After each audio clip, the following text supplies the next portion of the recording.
नमस्ते सिक्किम। नमस्ते। तासी जेलेक सिक्किम। खामड़ी मो। सिक्किम के इस यूथ कन्वेंशन में हमारे सीएम सर आपको नमस्ते। जितने यहाँ कैबिनेट मिनिस्टर्स हैं सभी लोग को मेरा नमस्कार। आप जितने लोग यहाँ आए हैं स्टूडेंट आप सबको मेरा नमस्कार, शुभकामनाएं आप सभी को।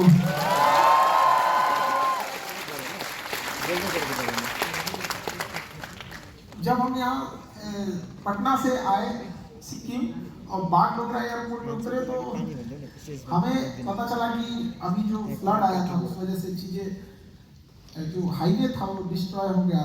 तो हमें पता चला कि काफ़ी लॉन्ग टर्म लेके आना पड़ेगा। तो हमें कहा कि तो और अच्छी हमको तो और ज़्यादा जानने को मिलेगा यहाँ के बारे में। और उस दौरान हमने सिक्किम को इतना करीब से देखने का मौका मिला हमको। और यहाँ आने के बाद जो यहाँ का वातावरण, जो यहाँ का लोगों का प्यार, तो ऐसा लगा कि मेरी लाइफ 10 साल बढ़ गई यहाँ आने के बाद।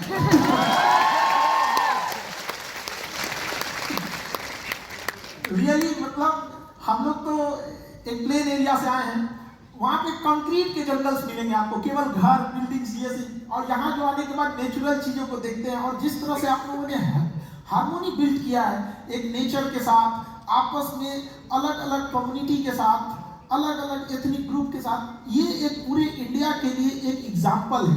जब सिक्किम भारत का 22वां राज्य बना था तो हमें लगता है उस समय सिक्किम भी ये नहीं सोचा होगा कि वो एक एग्जाम्पल सेट करेगा पूरे इंडिया के लिए कि आप सीखिए कि कैसे सारे लोग मिलजुल कर एक साथ रहते हैं और मुसीबत के समय एक साथ मिलजुल कर उस मुसीबत का सामना करते हैं। ये सैल्यूटेबल है, आप लोगों को दिल से सैल्यूट करता हूं।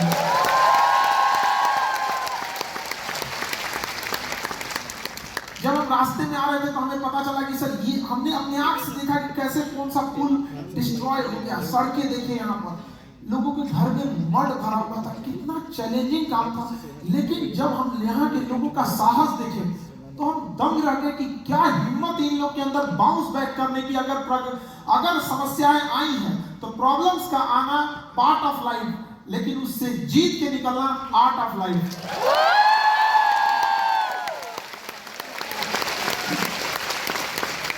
और ये आर्ट ऑफ लाइफ यहाँ पर केवल मैं दोनों में बराबर देखने को मिला।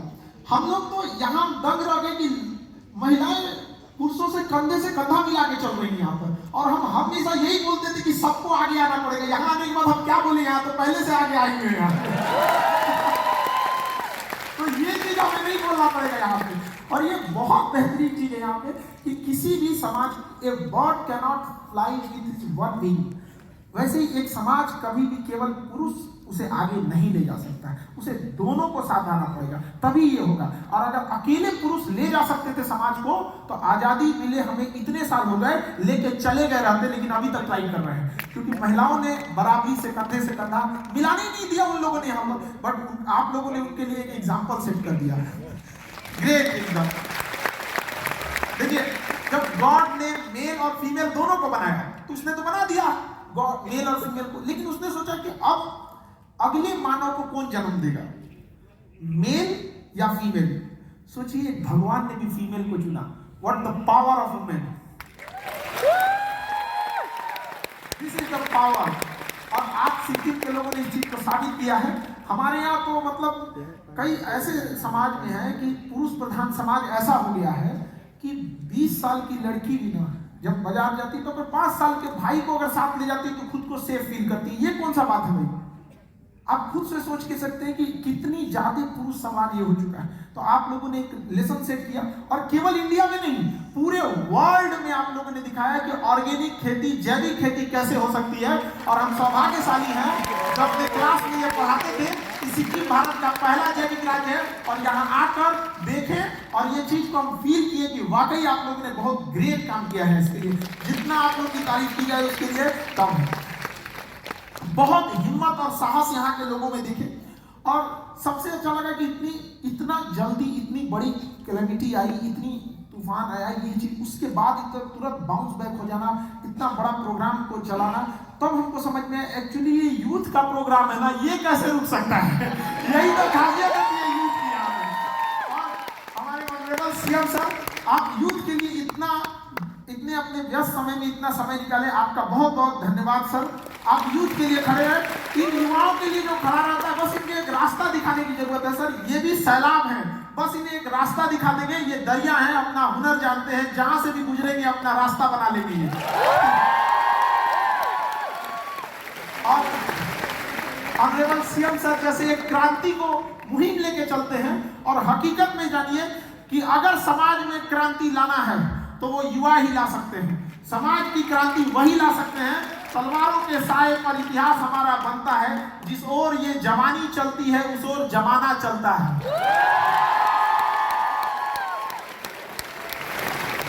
जब हम गुलाम थे तो अंग्रेजों की नाक में दम कर दिया था इन स्टूडेंट्स ने, चाहे वो पटना, आप चाहे बिहार से लिखिए, चाहे सिक्किम, चाहे पूरे इंडिया में कहीं भी देखिए। जब युवा आगे बढ़े थे तो अंग्रेजों को लग गया था कि नहीं भैया अब यहाँ से जाना ही होगा। तो बिल्कुल सही, आप लोग पढ़ाई लिखाई कीजिए और उसमें और आगे बढ़ते रहिए। देखिए कभी थकिएगा नहीं, लाइफ में हमेशा अपडेट होना लेते हैं, उसमें अपडेट आते रहता है हर कुछ दिन पे। आप अपने आप को क्यों नहीं अपडेट करते? ये भी जरूरी है। और देखिए मोटिवेशन वगैरह चीजों की, देखिए एक सबसे बड़ा चीज क्या होता है कि आपके अंदर सेल्फ एक डिसिप्लिन होना चाहिए कि जैसे अगर आप किसी से प्रॉमिस कर रहे हैं एक्स अमाउंट की, तो आप उसे डिलीवर कीजिए 4x अमाउंट। आपने पापा से कहा कि मैं पढ़ूंगा, तो जितना वादा किए हैं उससे 4 गुना पढ़ के दिखाइए। एक वादा तो अपने आप से भी कीजिए, एक लड़ाई खुद से खुद को बदलने के लिए। आइए हम देखते हैं, बड़े दूसरों में कमियां निकालते थे, एक मुलाकात इस आईने से करते हैं, फिर देखते हैं अपने आप को कैसे बदलते हैं। तो जब भी ईमानदारी से वर्क करना कीजिए, और हमेशा लाइफ का एक उसूल रखिए कि हमें देश के लिए, परिवार के लिए कुछ करना है, चाहे कुछ भी आ जाए हम उसे नहीं बदलेंगे। अपना वो जमीर जिंदा रखिए। शतरंज में वजीर और जिंदगी में जमीर, अगर मर गया तो खेल खत्म। जब कोरोना आया था तो हम लोग भी एक मिडिल क्लास से थे, और हमें भी नहीं लगा कि कैसे आदमी इतना सिक्किम में आने के बाद, सर हमें पहले हमको लगता था बिहार से है, अभी हमको यहाँ आने के बाद लगता है कि सिक्किम भी मेरा ही है। ऐसा लगता ही नहीं हम कहाँ से, इतना हमको यहाँ से जाना था, बट हमने कहा कि नहीं हम नहीं जाएंगे, हम एक दिन और रुकेंगे यहाँ पे। वो आप लोग का प्रेम था, इतना लगाव था, ऐसा लगा कि मतलब हम हमारे यहीं से पले बढ़े हैं। एक छोटे से समय में आप लोगों ने इतना घुल मिल गए यहाँ पर। तो हमेशा उसूलों से समझौता नहीं कीजिएगा। जब लॉकडाउन लगा था तो सबकी कोचिंग्स वगैरह बंद हो गई थी, हम लोग की भी बंद हो गई थी। उस दौरान हमको एक जगह से 107 करोड़ का ऑफर आया था, बट हम अगर चाहते तो उसको ले लेते। अब जीवन में 107 करोड़ आदमी नहीं कमा पाएगा, बहुत बड़ा चीज है, लेकिन हमने ठुकराया और कहा कि हम 200 रुपए में ही बच्चों को पढ़ाएंगे, क्योंकि 200 कोई तो होना चाहिए जो उसके लिए खड़ा रहे।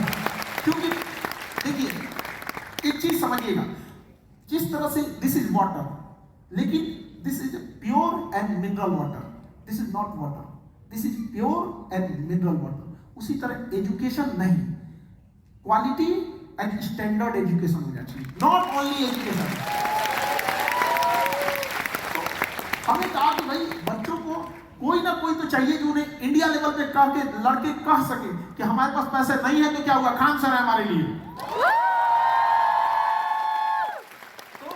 हम आज उस समय भी हमने 200 रुपए में भी लेके आज भी उतना में पढ़ाए हम, और बहुत खुश हैं उतना से यहाँ पर, क्योंकि कुछ करोड़ रुपए से आप अपना घर बना सकते थे, लेकिन उन्हें ठुकरा कर आज हमने करोड़ों हिंदुस्तानियों के दिल में अपना घर बना लिया।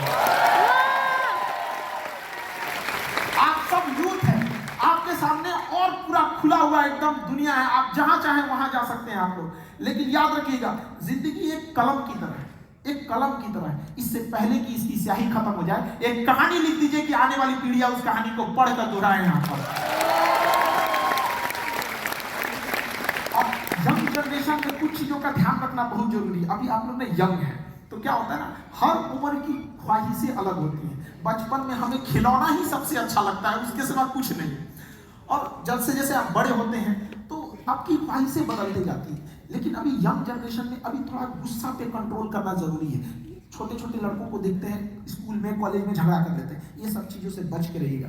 गुस्सा इस बीज का नाम है जिसके ऊपर अहंकार नाम का पेड़ जमता है। जब तक आपके अंदर गुस्सा नहीं आएगा, अहंकार नहीं आएगा। थोड़ा सा गुस्सा आएगा तब देखिए अहंकार, तुम क्या कर लोगे मेरा। तो इस चीज को कंट्रोल कीजिएगा। जब तक गुस्सा नहीं है, अहंकार नहीं है। और गुस्सा और आंधी, गुस्सा और आंधी जब ये चला जाता है तो ही अनुमान लगता है कितने का नुकसान हुआ, उस दौरान नहीं पता चलता है। तो क्या जरूरत है अपना नुकसान कराने की। इंसान को गुस्से पे आज की यंग जनरेशन को कंट्रोल करने की जरूरत है और ईगो को साइड रखिएगा, क्योंकि आप अभी स्टूडेंट लाइफ में ईगो नहीं होता है, इस सब चीजों को साइड में रखा जाता है। आप क्या है क्या नहीं, एकदम शांति से ईगो को साइड कीजिए, आराम से पढ़िए। कई बार आपके जूनियर्स आपको समझाएंगे, कई बार हम लोग के टीचर पढ़ा के चले जाते थे, समझ में नहीं आते थे, और हम लोग के साथ बैठ के पढ़ने वाला हमें समझा देता था। हमें तो कभी कभी कसाई से ज्यादा टीचर से डरना लगने लगता था। अरे यार टीचर, बहुत डर लगने लगता था यहाँ पे। तो कई बार क्या था, हमारे साथ वाले बच्चे हमें पढ़ाएं, तो हम लोग अपना ईगो साइड किए, हमने उनसे कहा कि भैया हमको तुम समझा दो। इस तरह कई बार आपके समाज, आपके दोस्त आपको समझाएंगे। We all are the student of society, हम सब सोसाइटी से अपने लास्ट ब्रीथ तक कुछ ना कुछ सीखेंगे। लेकिन एक चीज सीखिए हमेशा कि आपको अहंकार साइड में रखना है। अहंकार में इंसान को इंसान नहीं दिखता। आप खुद के छत पे चढ़ जाओ तो अपना मकान नहीं दिखता है।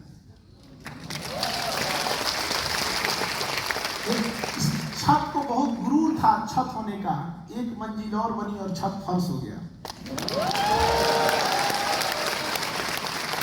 इसलिए याद रखिएगा, सफलता जितनी ऊंचाई पे जाएंगे, ऊंचाई पर रुकने के लिए रास्ते नहीं होते, एक दिन नीचे आना पड़ेगा। इसलिए जब आप सीढ़ियों पे चढ़ रहे होते हैं तो अपने साथ के लोगों से अच्छा व्यवहार बना के रखिएगा, क्योंकि वापस उतरते समय उनसे मुलाकात होगी।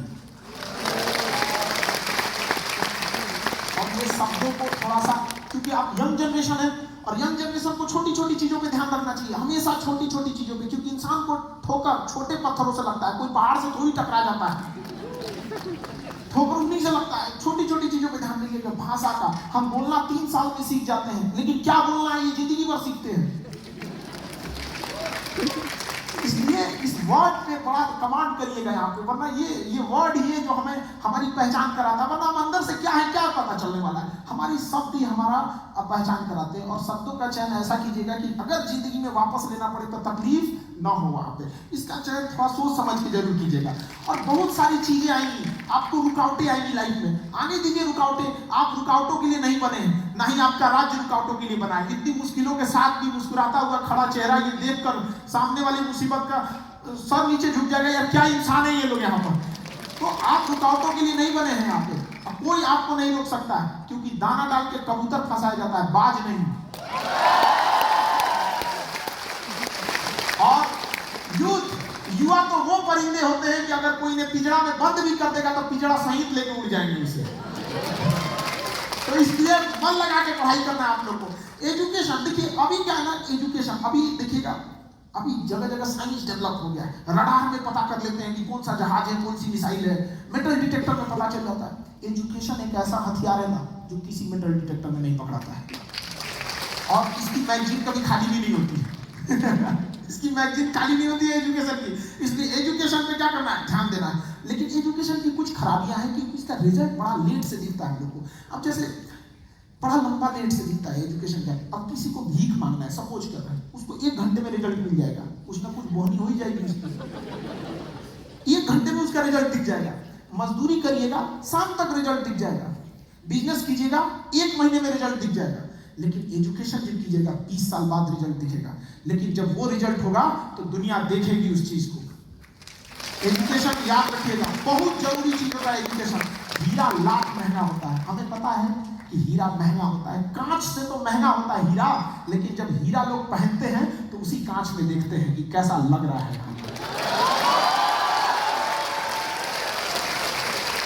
तो आप सारे यूथ लोगों को उसी तरह हीरे की तरह चमकना है। अभी कांच है इसलिए लोगों को चुभते हैं, जिस दिन आईना बनेंगे उस दिन पूरी दुनिया देखेगी आपको। आप सब माँ बाप का एक सपना लेके बैठे हैं। अगर कभी जीवन में हताश हो जाइएगा तो अपनी माँ की उस आंखों को याद कीजिएगा कि आपकी माँ, उस बूढ़ी माँ की आंख में अभी भी आपकी सफलता की उम्मीद लेके वो बैठी है घर में कि मेरा बेटा, मेरी बेटी सफल होकर आएगी। क्या आप उस माँ की आंखों में झूठ झोंक देंगे? क्या आप उस माँ की आंखों का सपना टूटते हुए छोड़ सकते हैं? कभी नहीं। तो इसलिए एजुकेशन में बस ये है कि टाइम थोड़ा सा ज्यादा लगता है, लेकिन क्या दिक्कत है, हम लोग फिर उसको करेंगे यहाँ पर। अब एजुकेशन चीजें भी ऐसे, अब किसी को आप खाना खिला दीजिएगा, अभी हमने स्टार्टिंग में सुना कि किसी को खाना खिलाएंगे 1 दिन जा सकता है उसका, कुछ पैसे देंगे कुछ दिन बीत सकता है, लेकिन एजुकेशन देंगे पूरी जिंदगी वो बिता सकता है, शान से जिंदगी को जी सकता है। इसलिए शिक्षा को कभी नहीं छोड़ना चाहिए, एजुकेशन को। और आप लोगों का एजुकेशन के प्रति इतना समर्पण और सीएम सर आपको भी बहुत बहुत सर आपके आभारी, जो इन बच्चों के लिए आप मनोबल बढ़ाने के लिए यहाँ आए इतने व्यस्त कार्यक्रम में, जिससे कि इनका मनोबल और आगे बढ़ जाएगा यहाँ पर। और शिक्षा इतनी जरूरी चीज है कि शिक्षा उस शेरनी का दूध है जिसने पिया वो दहाड़ा है, और उसकी दहाड़ पूरी दुनिया सुनेगी यहाँ पर। आने वाले कल में आप भी दहाड़िए, ताकि आपको आपके गांव और आपके राज्य पर आपको गर्व महसूस हो कि कल को फख्र से लोग कहेंगे कि नहीं, ये लड़का मेरे स्टेट का रहने वाला था। आपकी सफलता इतनी बड़ी होनी चाहिए कि केवल आपका परिवार न खुश हो, केवल आपका गांव और जिला न खुश हो, बल्कि सफलता इतनी बड़ी हो कि आपका पूरा राज्य जश्न मनाए कि मेरे राज्य से ये लड़का गया था यहाँ पर। और कभी भी एक चीज ध्यान दीजिएगा ना, बहुत ज्यादा मॉडर्निटी के चक्कर में मत पड़िएगा। बहुत ज्यादा मॉडर्निटी के चक्कर में आजकल की लाइफ ना दिखावे की जिंदगी हो गई है। अरे दिखावे की बड़े बड़े लोगों को देखिएगा, वो दिखाना नहीं चाहते हैं। बड़े बड़े लोग जो होते हैं ना, अमीर बनना चाहते हैं, अमीर दिखना नहीं चाहते हैं। दोनों में अंतर है, एक दिखने में एक बनने में। तो आप बड़ा बनिए। और सबसे बड़ा अमीर कौन होता है? जिसके बगल में बैठे गरीब को भी आभास न हो कि वो गरीब है, वो सबसे बड़ा अमीर होता है। सबसे अच्छा राज्य कौन है? जिसमें बाहर से आए व्यक्ति को आभास न हो कि बाहर के राज्य से आया है। अब आप समझ गए होंगे हम कहना क्या चाहते हैं। सिक्किम बिहार से आने के बाद हमें एहसास नहीं हुआ कि हम सिक्किम बाहर से हैं, मेरा अपना राज्य नहीं है। तो ये चीज में आपको हमें बताना नहीं पड़ेगा। तो इस चीजों को आप लोग खासा ध्यान रखिएगा। लाइफ इंसान की अहमियत ना, एक जीरो देखिए, जीरो अकेले रहता है तो कोई अहमियत नहीं, बट जिसके बगल में खड़ा हो जाता है तो उसकी वैल्यू बढ़ा देता है। लाइफ को इस तरह से बनाइए कि जिसके बगल में खड़े हो जाए उसकी जिंदगी बदल जाए, यहाँ पे बढ़ जाए। हमेशा एक छाया वाले वृक्ष के समान अपनी जिंदगी को रखिएगा। ऐसा नहीं कि घमंड ज्यादा हो कि किसी को आपको बात करने में अच्छा ना लगे, ये सब चीजों में। और यंग जनरेशन को स्टूडेंट लाइफ में क्या है कि पहले गांधी जी के 3 बंदर होते थे, अभी चौथा बंदर की खोज हुई है, पता है कि नहीं? मोबाइल लेके बैठा है समझाएंगे वो। आजकल का स्टूडेंट पता नहीं क्या उसी में खोया हुआ। अरे भाई क्या कर रहे हो यहाँ पर? अब हमको लगता है ना कुछ दिन में मौन व्रत की जगह पे ना मोबाइल व्रत भी रखा जाएगा कि आज एक दिन का मोबाइल व्रत होगा भैया, हम लोग मोबाइल से दूर रहेंगे। यहाँ पे ये किडनी की तरह हमारे पार्ट ऑफ लाइफ हो गया है, नॉट पार्ट ऑफ बॉडी हो गया यहाँ पर। पहले हम लोग अपने घर में वहां बिस्तर लगाते थे जहाँ पंखा करीब होता था, अभी वहां लगाते हैं जहाँ चार्जर करीब है। हम अजीब परेशान हो गए। तो यंग जनरेशन लोग थोड़ा समझिए, ऐसा ना हो कि आज का युवा जाग गया है, अब उठेगा, ब्रश करेगा, 1.5 GB डाटा खत्म करके सो जाएगा।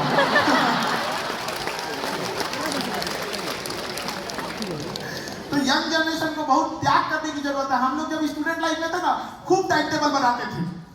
जब फ्रस्ट्रेट होते थे टाइम टेबल बनाते थे, अब पढ़ना है हमको, परिवार को बदलना है, एग्जाम क्रैक करना है, टॉप कर देना। और 2 दिन टाइम टेबल फॉलो होता था, 2 दिन, उससे ज्यादा फॉलो नहीं होता था।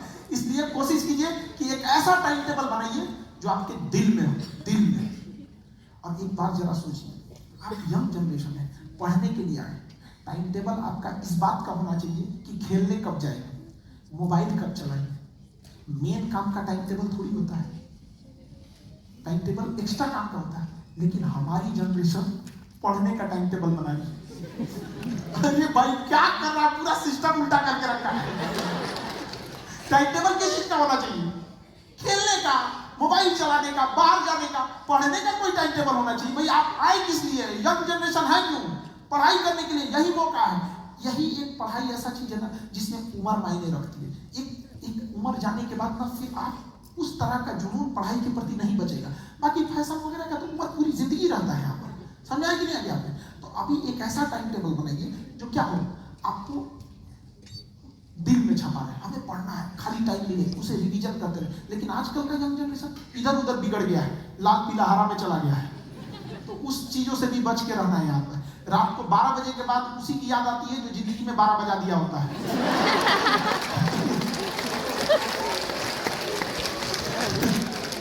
अजीब जनरेशन, मतलब यंग जनरेशन से खास करके कहेंगे अपनी लाइफ एम्बुलेंस की तरह कर दिया है, घायल दिल लेके घूम रहा है।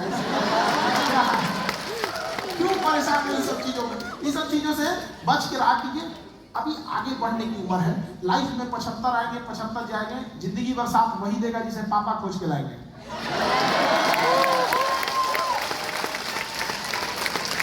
तो यंग जनरेशन इस पे ध्यान दे। और लड़कियां थोड़ी सी समझदारी से, किसी से बात करने से पहले, हाथ थामने से पहले सोच समझ के, क्योंकि जिंदगी पार करनी है, सड़क नहीं।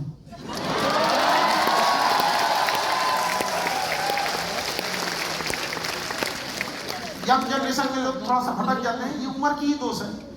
लेकिन इसमें क्या है ना कि समझदारी और समय दोनों में उल्टा संबंध है। जब तक समय रहता है समझदारी नहीं आती है, जब समझदारी आती है समय निकल चुका रहता है। बुढ़ापे में समझदारी आके क्या करिएगा।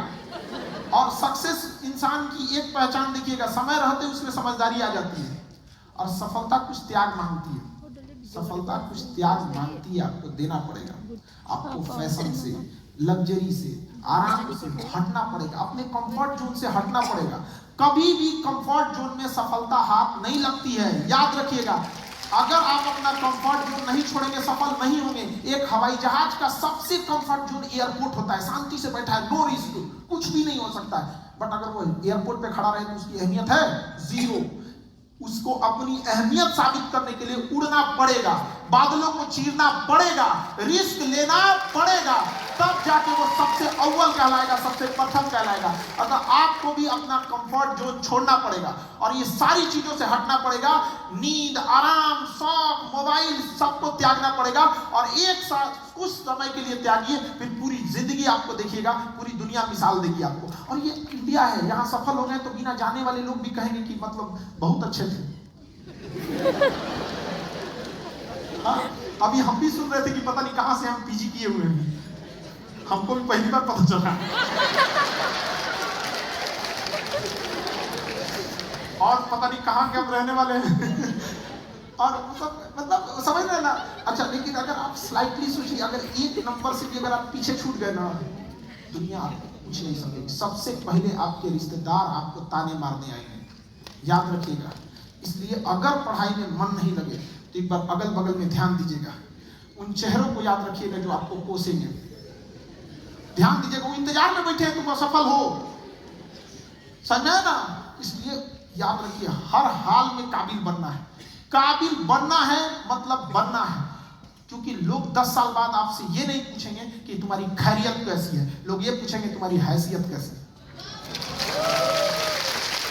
तो मेरे जेब में चंद सुराख क्या हुई, सिक्कों से ज्यादा तो मेरे रिश्तेदार गिर गए। थोड़ा अपने आप को संभाल के रखना इन सब चीजों में। और यंग जनरेशन स्टूडेंट से कहेंगे कि दिल लगाना है तो किताबों से लगाओ, बेवफा भी निकलेगी तो मुकद्दर बना के छोड़ेगी। मोबाइल की दुनिया से थोड़ा बाहर जाइए और अपने कंफर्ट जोन को त्यागिए। अपने लुक पर ध्यान मत दो, अपने बुक पर ध्यान दो। लुक पर ध्यान देने से कुछ नहीं होगा।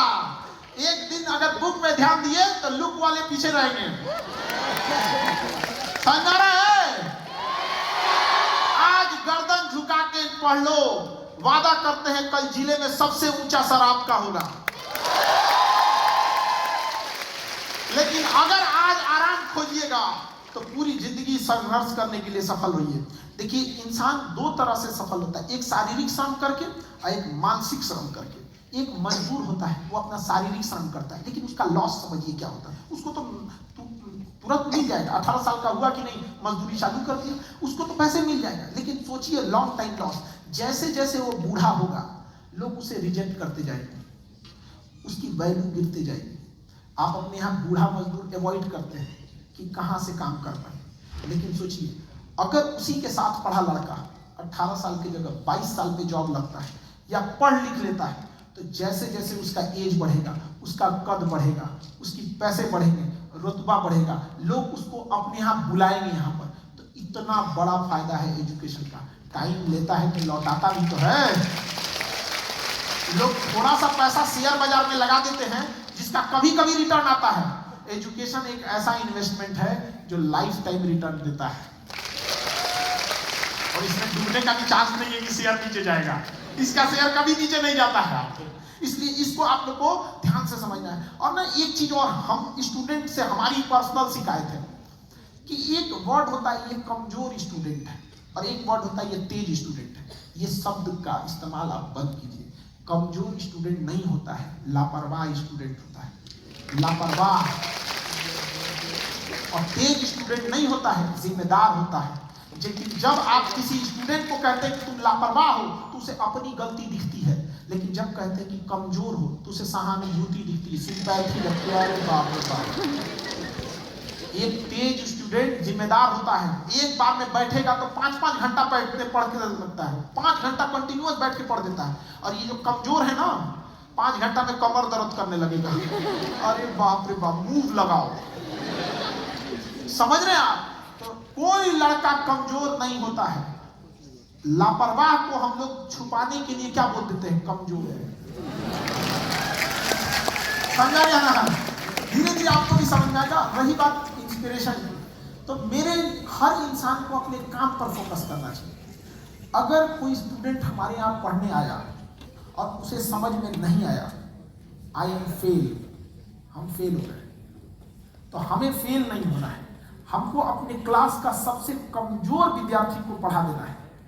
हम चाहे जितना भी कमजोर है, हम मतलब ऐसा देखिए, हम क्या सोचते हैं, हम क्या कहते हैं, अपने आप से कहते हैं कि अगर हमारे पास कोई मुर्दा भी लेटा है ना, तो हम पढ़ाएंगे तो उठ के बोलेगा सर समझ में आ गया,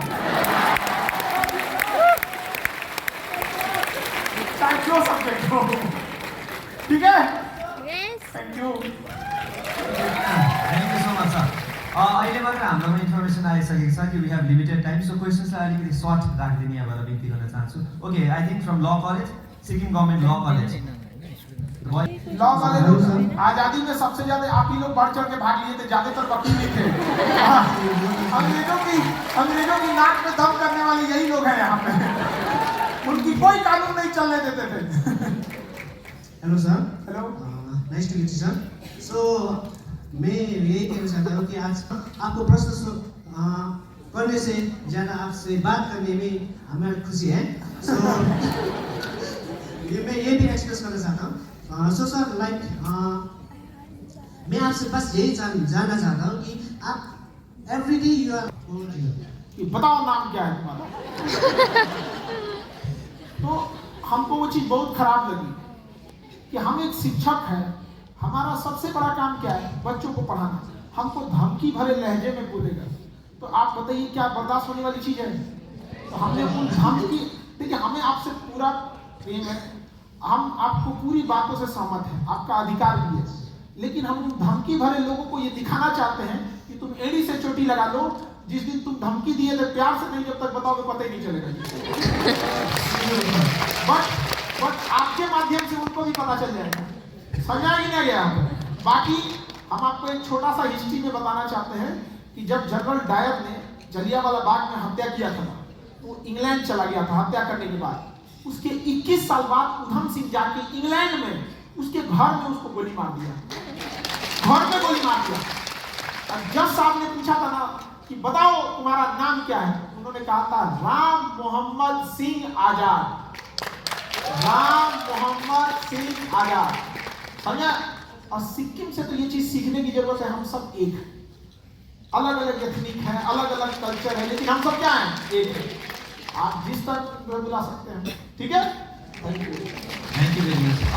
अब मेरा अपना college Narbahadur Bhandari government college, kindly stand up and ask question. देखिए अभी ना उस एज में ना सबके दिमाग में यही रहता है, एक पानी गिरा, ये ना यहाँ अगर हम एक बाल्टी पानी गिरा दे, इधर देखो बबनी,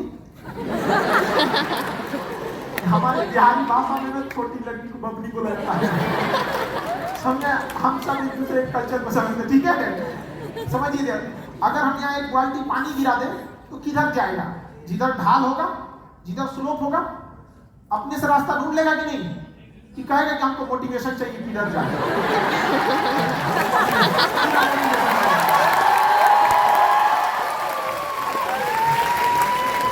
तो समझिए, जब जिंदगी में तकलीफ आएगी तो आप ऑटोमेटिक उधर चले जाएंगे जिसके आप काबिल हैं, जो आपका हुनर है, आप ऑटोमेटिक उधर चले जाएंगे जो आपके अंदर काबिलियत है। सेम सर, आप टीचर रहे थे तो आप यहाँ आए, कैसे आ गए आपको भी नहीं पता चला, क्योंकि आपके अंदर वो काबिलियत थी, आप यहाँ आ गए यहाँ पे। वैसे ही हम लोग भी क्या थे, हम लोग को क्या था कुछ पता, नॉर्मल एक पुअर फैमिली से आए और दिक्कत ये हो गया कि भैया कुछ ना कुछ तो करना पड़ेगा यहाँ पे, तो कुछ करना चालू किया आदमी। वो वेल्डिंग होती, वेल्डिंग उसको जब वेल्डिंग करते थे तो उसको समझाते थे, जिनकी दुकान थी वेल्डिंग वाले की, कि देखो यहाँ से तो मजबूत रहेगा, इधर से करिएगा तो स्ट्रेंथ ज्यादा आएगा। कहेगा तुम उस्ताद को समझाता है, काम कर।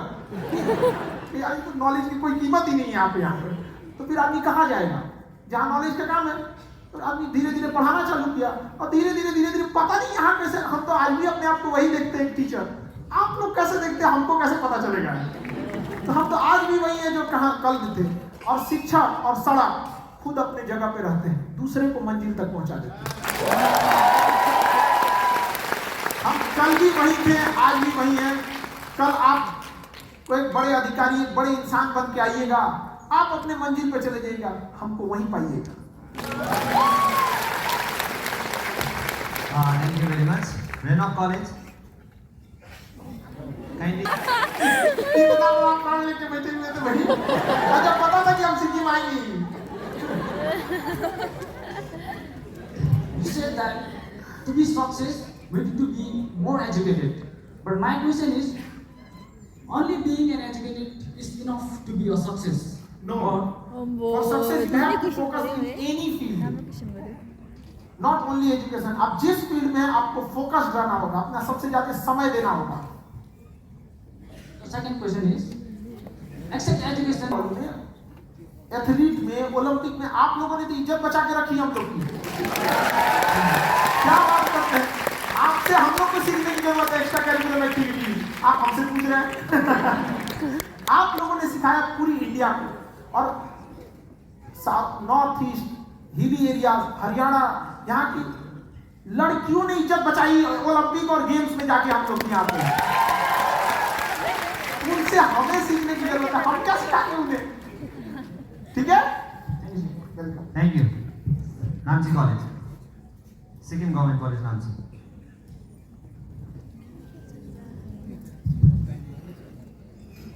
नमस्कार सर। नमस्कार।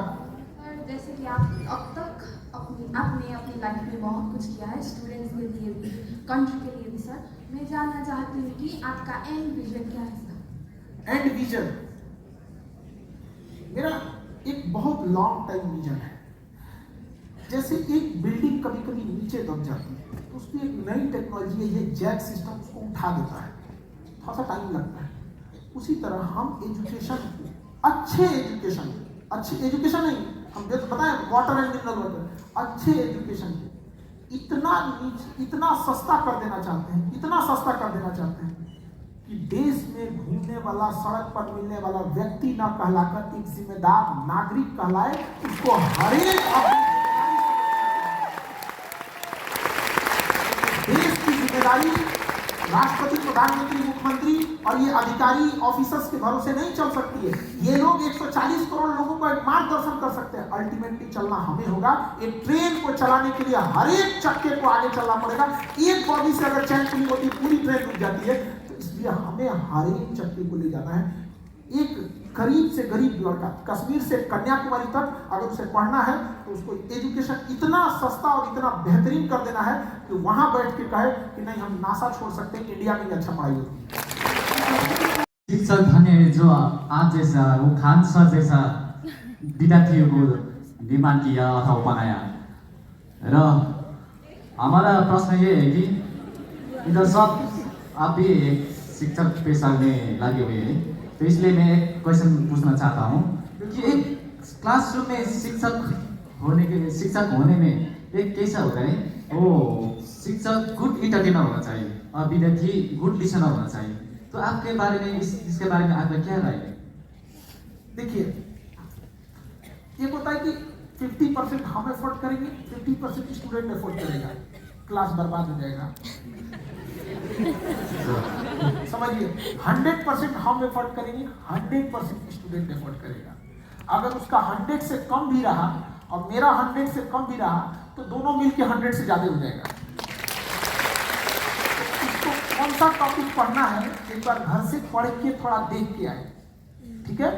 और जो टीचर पढ़ाने आए हैं वो भी एक बार देख के आए कि हम कौन सा डायग्राम बनाएंगे, उसका घर पे 3 बार प्रैक्टिस कर ले कि हम ये बनाने वाले हैं। नहीं कि चौक लेके नहीं बन रहा है यार, बन रहा है तो टाइम लिए चले आए, नहीं समझे?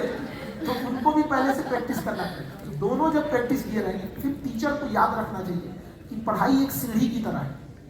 तो एक कभी जब हमें पढ़ाना पड़ता है कई बार, तो हमें कई बार क्या होता है कि कुछ ऐसे क्वेश्चन बनाने पड़ते हैं जो बच्चों के मनोबल बढ़ाने के लिए। छोटा क्वेश्चन है, फिर थोड़ा सा टफ करें, फिर थोड़ा टफ करें।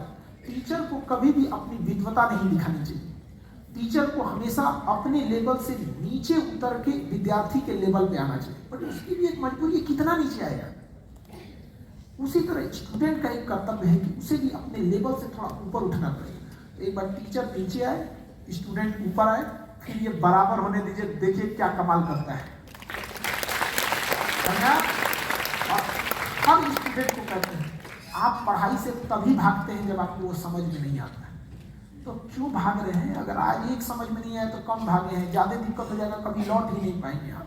इसलिए अगर कोई चीज नहीं समझ में आया तुरंत रुकिए, दोस्त से पूछिए, टीचर से पूछिए, रिस्पेक्ट इज्जत से पूछिए। आप हम लोग अपने सीनियर का कहते भैया हम आपका काम कर देंगे, आप हमसे कोई काम करा लीजिए, बर्तन लगवा लीजिए अपना। हॉस्टल लाइफ जानते हैं ना, हॉस्टल लाइफ में कभी कभी अपना खाना वही करना। आप ये समझा दीजिए। कुछ सीनियर ऐसे थे जो काफी पढ़ने में अच्छे थे, हम लोग उनको बहुत रिक्वेस्ट करते थे भैया ये समझा दीजिए, क्योंकि हमें पता था कि टीचर से अच्छा यही समझाएंगे, क्योंकि टीचर को अपना लेवल नीचे आना पड़ता है। वो हमसे सीनियर थे, ऑलरेडी नीचे लेवल था, तो एक टीचर से तो लेवल नीचे ही रहता। तो दोनों को समझना पड़ेगा, टीचर को भी और स्टूडेंट को भी। और स्टूडेंट को भी समझिएगा, पढ़ाई कर रहे हो कोई एहसान नहीं कर रहे हो, खुद के लिए पढ़ रहे हो, समझा ना। अब बहुत प्यार से ये सब चीजें नहीं होना भी चाहिए। यहाँ पे बीच बीच में थोड़ा सा जरूरी है,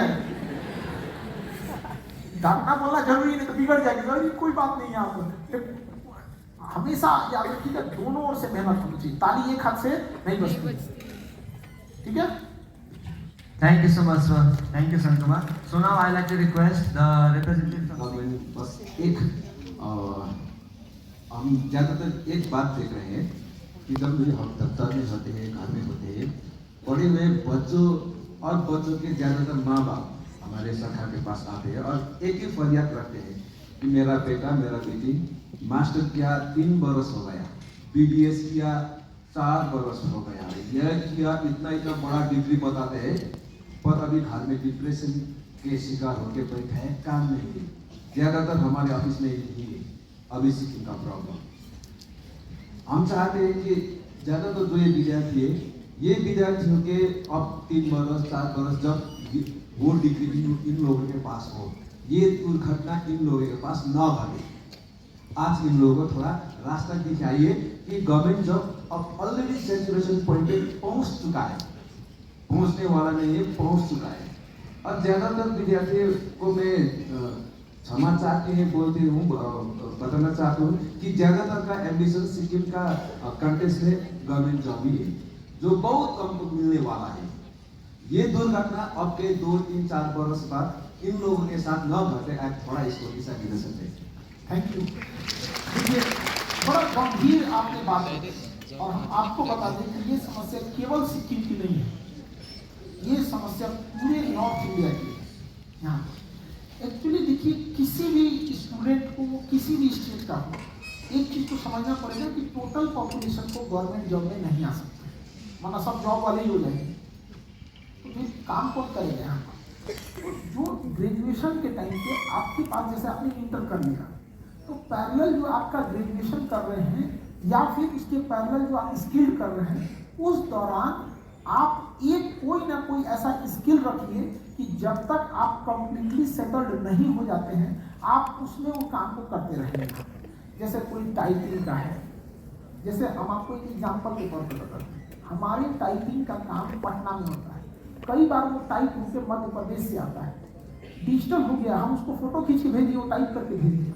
तो अभी के टाइम पे एक फ्रीलांसिंग सिस्टम होता है कि हमें चाहिए आप कहीं से कनेक्ट करके जुड़ सकते हैं। तो स्टूडेंट को ये चीज़ समझना पड़ेगा कि एजुकेशन के साथ साथ एक स्किल चाहिए, क्योंकि एजुकेशन से हमें प्रॉफिट लॉन्ग टाइम में होती है, बहुत लंबा समय खींच लेता है। स्किल से प्रॉफिट होती है शॉर्ट टाइम में, तुरंत हमें आ जाता है। जैसे हमें टाइपिंग आती है और साथ में हमने ग्रेजुएशन भी की है, तो हमें अगर सपोज गवर्नमेंट जॉब में जाना है तो हम एग्जाम देंगे, मेरिट लिस्ट टाइप पास होने के लिए होंगे, तो एक लॉन्ग टाइम है। बट अगर हमारे पास कोई स्किल्ड है तो हम उस इसी स्किल पे आगे बढ़ जाएंगे। ग्रेजुएशन या किसी चीज़ को ख़त्म करने के बाद 3 साल 4 साल खाली बैठना, आप अपनी एक चीज़ों को आप क्या कर रहे हैं, कम कर रहे हैं। आप कोई भी काम किए रहते हैं, एटलीस्ट 3 साल तक कुछ तो एक्सपीरियंस आया रहता है यहाँ पे। तो अभी डिजिटल का जमाना है, आपके पास 2 चीज़ें होनी चाहिए आफ्टर इंटरमीडिएट, क्योंकि ग्रेजुएशन का सिलेबस इतना बड़ा नहीं है कि आप इसके साथ 2 काम नहीं कर सकते हैं। इनफ टाइम मिलता है आपके 3 साल में ग्रेजुएशन। तो आप अपनी रुचि के हिसाब से इसको देखिए और फ्रीलांसिंग के सेक्टर में जाइए।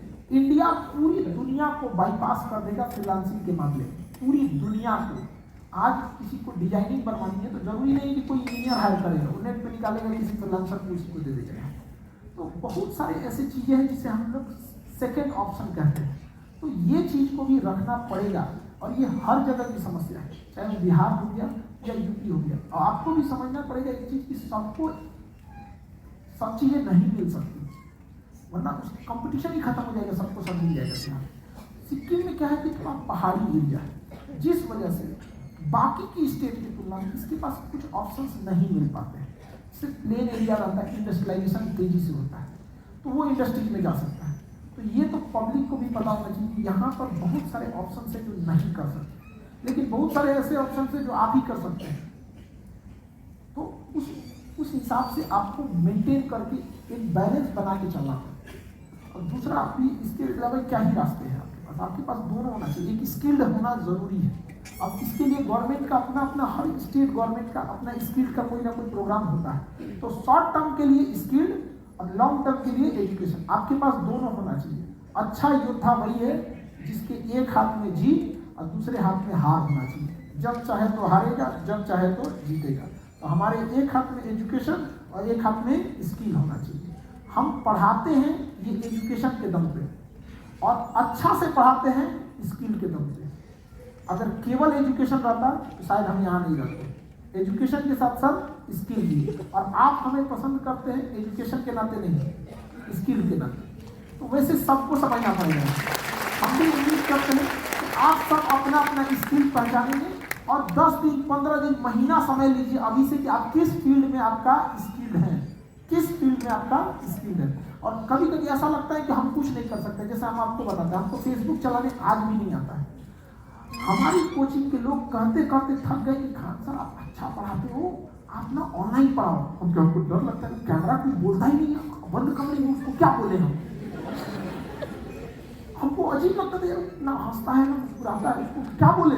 समझ में आ गया कुछ, जब आंसर ही नहीं आता तो रुकते ही नहीं थे। लेकिन क्या हो गया, मजबूरी, कोरोना में मजबूरी। सपोज अगर कोरोना नहीं रहता तो हम पटना तक सीमित रहते हैं। तो कई बार हम अपने आप को सीमित कर लेते हैं। समझा गया कि नहीं? तो अपने उस पिंजरे से बाहर निकलिए और फिर देखिए कि दुनिया कितनी बड़ी है यहाँ। समझा ना? Thank you so much, sir. So, Honorable Sia Madam would like to ask you a question. Good afternoon, everyone. Good afternoon, Khan sir. Actually, मैं आपका बड़ी फैन हूँ, मैं भी आपका। मेरा सौभाग्य है। Actually, I was a teacher earlier, and जब मैं टीचर थी उस टाइम भी स्टूडेंट का वो एक ही प्रॉब्लम था। वो बोलते थे माइंड का सुनिए, मन का सुनिए और बुद्धि लगाए, ये प्रश्न था। अभी भी मैं ज़्यादातर सर के क्षेत्र में जाती हूँ, कभी कभी सोशल विजिट, उस टाइम भी यूथ को मिलती हो, तब भी वही कहता है मैडम, मन ये कहता है, बुद्धि ये कहता है, कोई ऐसे पॉलिटिकली भी कहता है इन जनरल, और इन जनरल लाइफ में भी वो कहता है। शायद स्टूडेंट का भी ये प्रश्न होगा, माइंड एंड इंटेलेक्ट। इसमें ज़्यादातर सबका ये अंतर, थोड़ा इसका डिफरेंसेस आपसे हो सके तो बता दीजिए कि मन का पहले सुनिए या बुद्धि लगाए, या बुद्धि लगा के मन की सुनिए, ये थोड़ा सा इसका आप बता दीजिए। Thank you. पानी पी लेते हैं।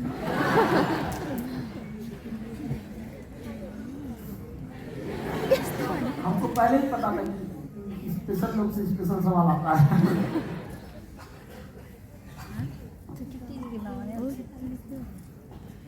ये मन का सुने, दिल का सुने या किसका सुने, ये बड़ी समस्याएं आती हैं।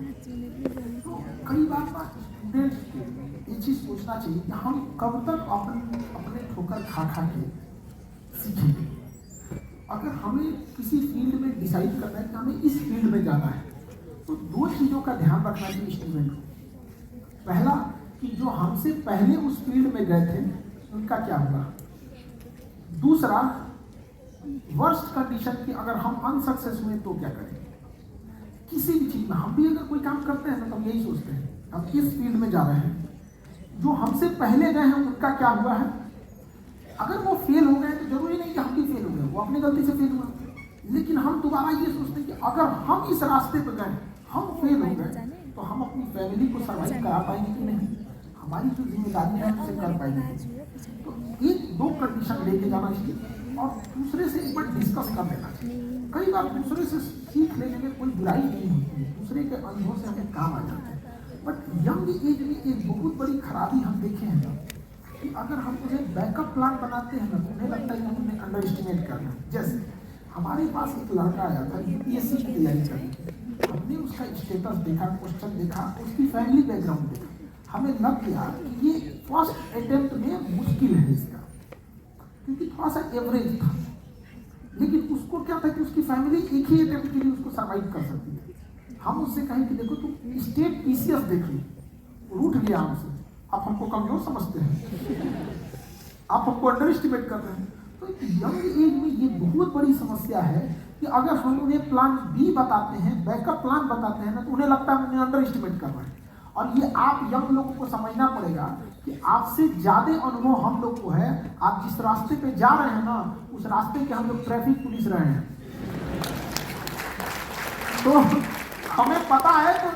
तो रास्ते में ट्रैफिक पुलिस की बात मानते हैं कि नहीं, अरे भैया इधर मत जाओ, इधर गड़बड़ रास्ता है, लेकिन नहीं, हमको सिखाएगा, हम यहीं के हैं, अरे तुम यहीं क्यों। अनुभव बहुत बड़ी है, तो दूसरे के अनुभव से एक सीखना चाहिए और हमेशा समझना चाहिए plan B is your parachute. हम आपके हवाई जहाज पे शक नहीं कर रहे हैं कि आपका हवाई जहाज